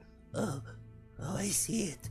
Oh, I see it. Yes, don't say anything else, you nitwit. Oh, I can feel it in your mind. yes. You dearly desire the crown of King Bartholomew.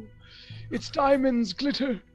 Yes, you are a greedy one. Whoa, Nicely here. really?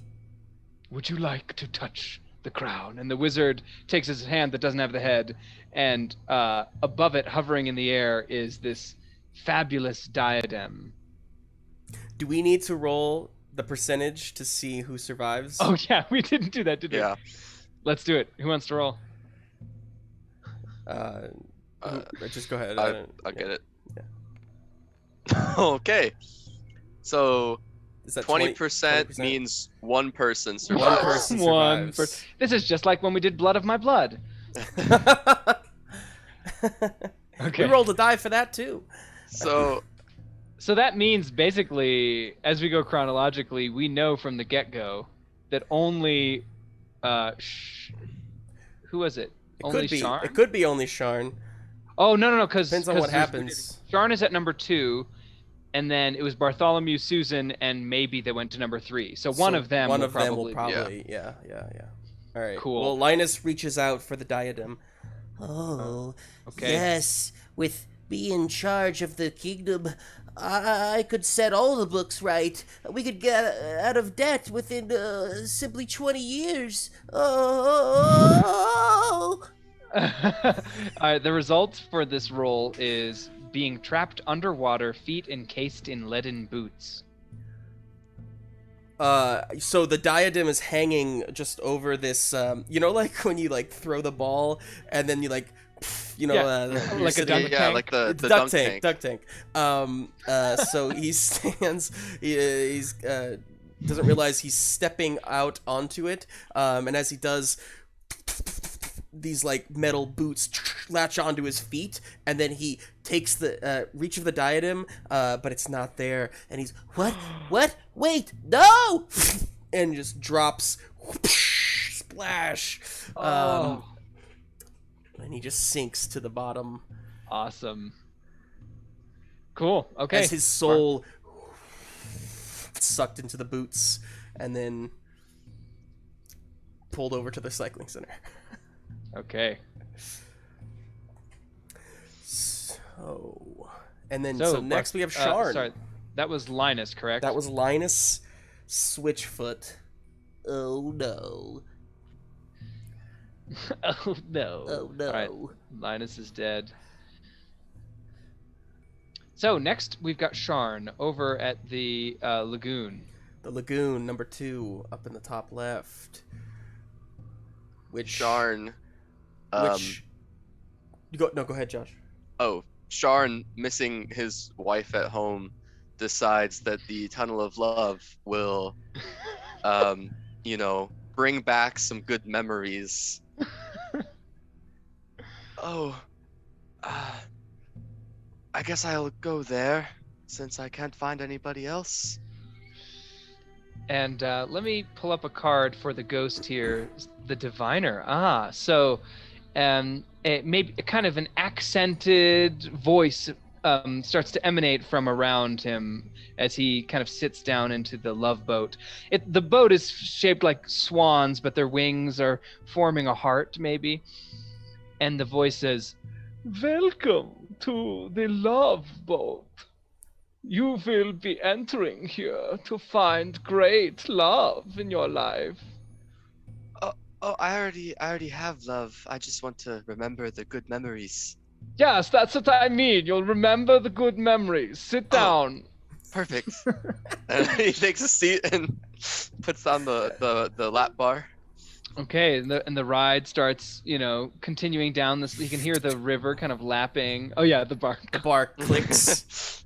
Really tight. This is actually super reminding me of Willy Wonka and the Chocolate Factory. Yeah. Where like the one section where he's singing and there's like creepy stuff. No sense in slowing. You start to see images of like maybe Sharn's first date.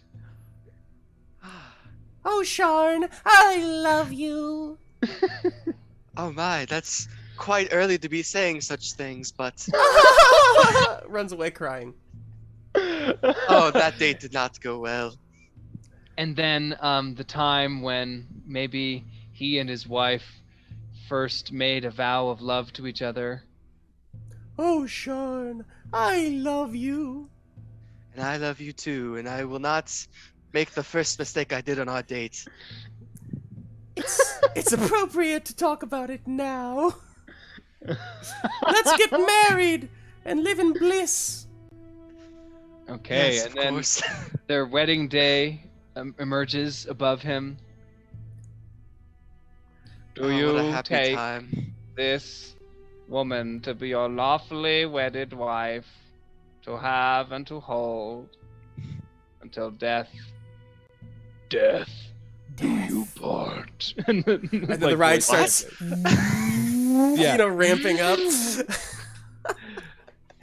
And then suddenly you have the feeling that she's beside you, Sharn. Maybe Sharn's like holding her hand, and she looks over and she says, "I love you." And you can see the wrinkles starting to appear on her face. Her hair turns gray. And then Sharn feels in his own scalp like the hair coming out. And he looks down and his hand is like this shriveled mummy hand. He starts to try to pull the lap bar up and it's stuck. What is happening? Why is my voice all so creaky? Turns back to his wife and she's just a skeleton there now. Oh no. And then the light at the end of the tunnel comes.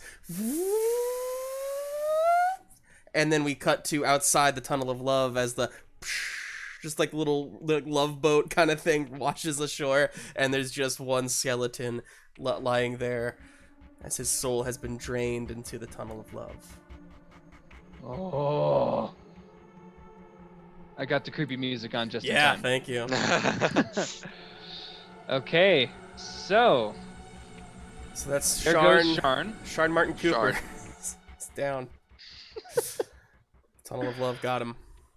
All right, and our final group is Bartholomew, Susan, and Maybe. Ah, yes, this way. We have. So we are here. they arrive at the bridge that leads to, like, the rest of their area. And I think Maybe says there. That's where you need to go, Grand King. You. Yes, it's Bartholomew the Great. Yes, I've told of you. course. Everyone calls me that, including Bartholomew. my lovely queen. And Susan's just like, ah. Bartholomew, Susan, what you seek lies there in the building beyond. And it's it's called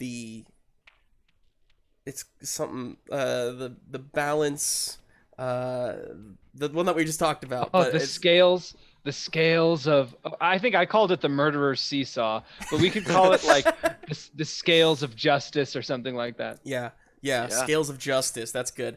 What you seek lies there. Go to your prize. You mean I will go along with my loving, devoted queen? You're not coming with us? I think you should go first, to be frank. But you're not Frank. You are Bartholomew the Great. Well, and all you right, go fine. first I suppose, everywhere. yes, I suppose I am very bold and brave and great. So, yes. He starts prove a striding point, onto the bridge. I think to prove a point, Susan is already like starting across the bridge as he's giving this great speech, and she goes, "I'm just as great too." Perfect. So Susan is on the bridge, and Bartholomew steps on. As soon as he does, suddenly you can hear this clunk, clink, and the seesaw starts to go. Oh! What's happening? Quick, get to the other side, Susan! She runs a little bit, and then her side starts descending, and there is just like this like plume of like fire. And she starts running the other way. And in that fire, the connecting parts of the bridge just they're gone. They're gone now. They're not there anymore. It's just the bridge teetering from side to side. And this was the ghost. Which was the adventurer whose ghost this was? The paladin, right? Henry Barknose. Henry Barknose. So Henry Barknose's voice comes over the area and says, "Now you will learn who really is greater between the two of you." Sorry, I just thought it was No, that's good. Yeah. Susan goes, "Bartholomew, be a good husband and get me up." Of course, yes, I'm the best, the greatest of husbands. I will do just that. And he walks over to the edge as his side starts to plummet down. And he heads straight for the spikes and gets impaled on the spikes. Right through the jaw. And when the seesaw comes back up, he's no longer on it. But because they didn't work together, Susan's side now starts to tip lower into the flames. And she starts sliding downwards. Oh no. Quick! Do something, my queen! And she goes, "You know what? I probably deserve this." And then just plummets straight into the fire. Ooh, no, I never saw that coming. Roll credits. Yeah. Maybe he's our survivor. So she ends up, does she just flee at that point? I think she is curious. Like, I don't know, being the Grand Seer, I think she saw death ahead, but she is collaborative too. So I think she goes deeper towards the Ferris wheel, towards the crown jewel of the park, and calls out, "Oh, great twig, shiny coin! I've come bearing sacrifices for you. Now, with I in charge of the realm and you in charge of the park, we can collaborate. That's the after credits scene. That's the after credits. That's the... That is a great point, I think, to end. Love it. Wow, what Killer. What a game. This was really fun. I hope it was as fun to watch as it was to participate in. If you thought that it looked like we were having more fun, go buy the game and play it. Thanks, Justin and Josh. That was really awesome. Thank you, Graham. Thanks for leading us through this. That was a lot of fun. You know, I love one-shots with you. I would totally do this again. So absolutely. You know, whether it's on stream or not, let's do it again. And the sky's the limit with the dungeons too. I mean, there's so many options and styles and genres, and that's what I love about like these kind of this kind of design is when they can be so all-encompassing. Yeah, thank you, Josh. Thanks for being on. Hope you had a good time. So, could we do a raid? I see someone, one of my friends, Lonzo Gonzo. Lonzo is a Gonzo. Streamer. He does like RPG and some other streams. Currently he's playing Rocket League. Do we want to raid over to him? Yeah, is it Lonzo? Yep. Gonzo. And then there's an underscore at the end. Underscore at the end. Okay, got it. Yeah, and so in terms of Ghostlight stuff coming up, our schedule is going to be filled and announced pretty soon. But I know that Justin, you're doing Zoa Stardust on Sunday, right? Zoa Stardust comes back on Sunday for our final arc, and it's gonna be juicy. If you're not watching, go check it out on YouTube and catch up because it's good stuff. Josh actually helped me create the world for that, so we have a stake in it, but it's good stuff. And then Green Room will be back again next week. Playing some more board games, so hang out with us then. Just kind of keep an eye out for when it'll be. It's usually just a weeknight sometime. Everything's a little up in the air right now, but like Graham said, our schedule will be coming back into consistency very shortly with some really epic stuff coming. We're really excited. So yeah, one thing that I can confirm is that we're going to be doing our second part of the Lost Caverns of Sajkanth on August 25th. August 25th, Wednesday. 7 p.m. Yeah. Central. Sounds right, yeah. So for those of you who have already seen the first part, I think it's on YouTube now, no longer on Twitch, but we've been doing like a bunch of old school D&D adventures. Lost Caverns of Sajkanth was like the second D&D adventure ever published. So very like silly Gary Gygax style adventure, but we were having a lot of fun with it. So yeah. It's going to be great. That's part of our old school roundup that Graham leads, doing those classics. So that'll be August 25th. Be there, be square. All right, we're going to do a raid. Thanks so much for joining us. Have a great night. Bye.